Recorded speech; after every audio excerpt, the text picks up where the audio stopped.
Hello दोस्तों, horror TV stories में आपका फिर से स्वागत है। मैं हूँ हनी और आज मैं फिर से आ गया हूँ आपके लिए लेकर सच्ची हॉरर स्टोरी। तो मैं आपका ज़्यादा टाइम नहीं लूँगा, तो चलते हैं स्टोरी की ओर। यह कहानी उन 4 दोस्तों की है जिनके साथ कुछ ऐसी घटना घटी कि जिसे उनका पूरा जीवन ही बदल गया। आइए जानते हैं कि ऐसा क्या हुआ। मुंबई शहर की रहने वाली प्रिया शर्मा अपने 4 दोस्तों के साथ रवि, साहिल और विजय के साथ शामिल होकर शिमला जाने का प्लान बनाया। वो सब शिमला जाने के लिए बस में बैठ के कुछ ही देर में प्रिया सो गई। अचानक प्रिया की नींद खुल गई तो उसने देखा कि बस में कोई नहीं था, बस का ड्राइवर भी नहीं था, बस अपने आप ही चल रही थी। उनके सारे दोस्त भी बस में नहीं थे। यह सब देखकर डर के मारे प्रिया जोर जोर से चिल्लाने लगी। अचानक उसे लगा कि कोई उसके पीछे खड़ा है। जब उसने पीछे मुड़कर देखा तो वहाँ एक स्त्री बैठी हुई थी। उस स्त्री का चेहरा जला हुआ था। ऐसा लग रहा था कि किसी ने उसके चेहरे पर एसिड फेंका हो। ऐसा भयंकर चेहरा देखकर प्रिया ने चिल्लाना शुरू कर दिया और अचानक प्रिया की नींद उड़ गई। वो एकदम डरी हुई और पसीने से पूरी भीगी हुई थी। पास में बैठे हुए विजय ने पानी की बोतल दी और बोला, शायद तुमने कोई सपना देखा होगा। थोड़ी ही देर में सब शिमला पहुंच गए और एक होटल पर रात बिताने के लिए गए। दूसरे दिन वो सब साथ में मिलकर होटल के पास वाले पहाड़ पे घूमने जाने का प्लान बनाया। करीब आधे घंटे में वो सब पहाड़ की सबसे ऊंची शिखर पर पहुंच गए। वहीं से नीचे देखने पर घने पेड़ पौधे काफी सुंदर दिख रहे थे। अचानक साहिल चौंक गया और बोला, नीचे देखो, कोई खड़ा है, लगता है कोई स्त्री है। विजय और रवि भी देखने लगे लेकिन उन्हें कोई दिख नहीं रहा था और बोले, तू पागल हो गया है क्या? इस घने जंगल में कोई स्त्री कैसे आ सकती है? तुम्हें शायद कोई भ्रम हुआ होगा।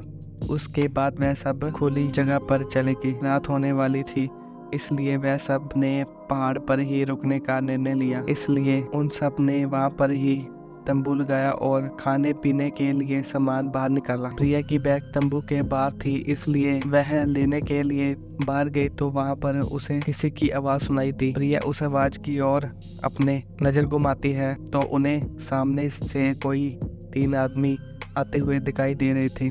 उनके हाथ में धारदार हथियार देखकर प्रिया डर जाती है और दौड़ के तंबू के अंदर आ जाती है। उसने अपने दोस्तों से भी यह बात की लेकिन कोई उसकी बातों पर विश्वास नहीं कर रहे थे। प्रिया चिल्लाकर बोली, अब सब पागल हो गए हो क्या? कोई भी मेरी बातों पर भरोसा क्यों नहीं कर रहा है? चलिए मेरे साथ बाहर, मैं आपको बताती हूँ। वो सब बाहर आकर टॉर्च से नीचे देखने लगे। उन सबको भी वो 3 लोग दिखाई देते हैं। यह सब देखकर वह सभी डर जाते हैं और तुरंत ही अपना अपना सामान समेटने लगते हैं और बड़े से पत्थर के पीछे जाके छुप जाते हैं। थोड़ी ही देर में वो सब ऊपर आ जाते हैं। प्रिया देख रही थी कि उन्हें उनके हाथ, पैर और सिर आम आदमी जैसा बिल्कुल नहीं था।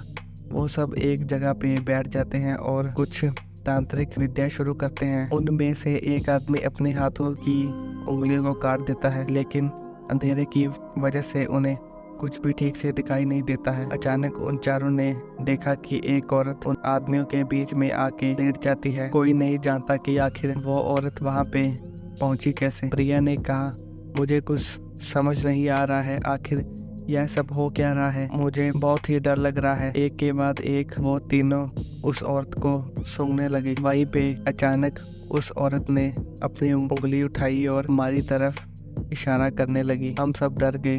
वो तीनों उस औरत को छोड़कर हमारी ओर बढ़ने लगे। हम सब पहाड़ी से नीचे होटल की ओर दौड़ने लगे।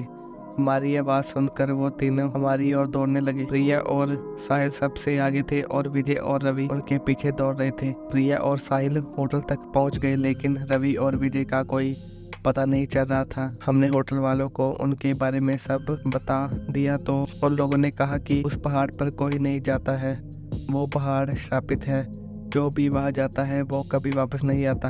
आप किस्मत वाले हो, आपकी किस्मत अच्छी थी जो आप अभी जिंदा हैं। लेकिन हमारे दोस्त रवि और विजय कभी भी वापस लौट के नहीं आए। हमने उन्हें ढूंढने की बहुत कोशिश की, पुलिस कंप्लेंट भी करवाई लेकिन कोई फर्क नहीं पड़ा। दोस्तों, अगर आपको मेरी ये कहानी पसंद आई हो तो शेयर, लाइक, कमेंट जरूर करें और नई नई कहानियों के लिए हमारा चैनल हॉरर स्टोरीज को सब्सक्राइब जरूर करें। धन्यवाद।